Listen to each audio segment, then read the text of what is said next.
یہ بھائی کہتے ہیں کہ نبی علیہ الصلوۃ والسلام نے احرام کی حالت میں نکاح کیا تھا.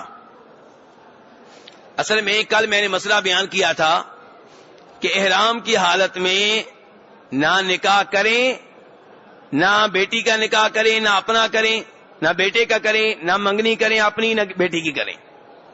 تو بھائی کہتے ہیں کہ صحیح حدیث آتی ہے، عبداللہ ابن عباس فرماتے ہیں کہ نبی علیہ الصلوۃ والسلام نے جناب میمونہ سے شادی کی تو آپ اس وقت حالت احرام میں تھے.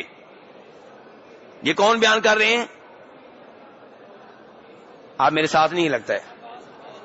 عبداللہ ابن عباس صحابی ہیں، وہ بیان کر رہے ہیں کہ نبی علیہ الصلوۃ والسلام نے جناب میمونہ سے شادی کی تو آپ حالت احرام میں تھے. میرے بھائی عبداللہ ابن عباس رضی اللہ عنہما نے یہ بات بیان کی ہے، بالکل بیان کی ہے، لیکن اللہ تعالی نے اس دین کی حفاظت کا ذمہ لے رکھا ہے.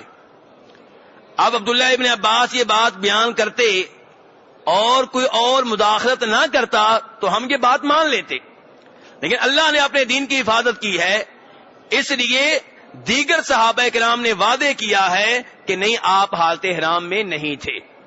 نمبر 1، جناب میمونہ جن سے شادی ہوئی ہے، جو بیوی ہیں، جن کا واقعہ ہے، وہ کہتی ہیں، ابو داؤد کی روایت ہے کہ جب آپ نے مجھ سے شادی کی میں بھی حالت احرام میں نہیں تھی، آپ بھی حالت احرام میں نہیں تھے، اور ہماری شادی مکہ کے قریب صرف مقام پہ ہوئی. تو جن سے شادی ہوئی ہے وہ وضاحت کر رہی ہیں. دوسرے نمبر پہ یزید بن اسم، مسلم شریف کی روایت ہے، وہ کہتے ہیں کہ نبی علیہ الصلوۃ والسلام نے جب میمونہ سے شادی کی تو آپ حالت احرام میں نہیں تھے، اور ساتھ ہی یزید بن اسم کہتے ہیں کہ عبداللہ بن عباس بھی میمونہ کے بانجے ہیں، میں بھی بانجا ہوں. کہتے ہیں اگر کوئی یہ کہے کہ جو بانجے ہو کے بتا رہے ہیں، پہلی بات ہے جن کی شادی ہوئی ہے، جو بیوی ہے، وہ بتا رہی ہیں کہ آپ حالت احرام میں نہیں تھے.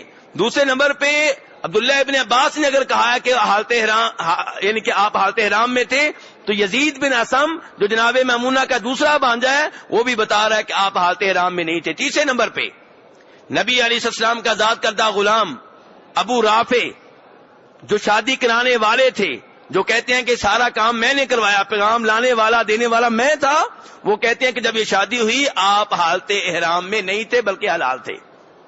چوتھے نمبر پہ مسلم شریف کی روایت ہے، نبی علیہ الصلوۃ والسلام کہتے ہیں جو حالت احرام میں ہے نہ اپنا نکاح کرے، نہ کسی کا نکاح کرے، نہ منگنی کرے.